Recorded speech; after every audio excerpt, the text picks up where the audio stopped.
Kevin Carter, the world famous photographer Kevin Carter.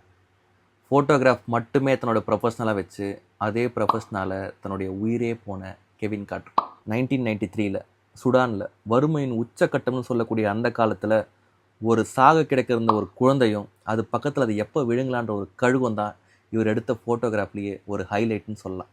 இந்த ஃபோட்டோவை எடுத்ததுக்கப்புறம் இந்த ஃபோட்டோ நம்மளுடைய வாழ்க்கையின் உச்சத்துக்கு நம்மளை கூட்டிகிட்டு போக போகுதுன்றதுல ரொம்ப உறுதியாக நம்பினார் கெவின் கார்ட்டர். கெவின் கார்ட்டர் நினச்ச மாதிரியே இந்த ஃபோட்டோ நியூயார்க் டைம்ஸில் பப்ளிஷ் ஆகுது. ஏகப்பட்ட ஃபோன் கால்ஸ் கெவின் கார்ட்டருக்கும் நியூயார்க் டைம்ஸ்க்கும் வருது. கெவின் கார்ட்டர் கிட்ட 2 கேள்விகள் கேட்கப்பட்டது. முதல் கேள்வி, நீங்கள் ஃபோட்டோ எடுத்ததுக்கப்புறம் அந்த குழந்தை நிலைமை என்ன?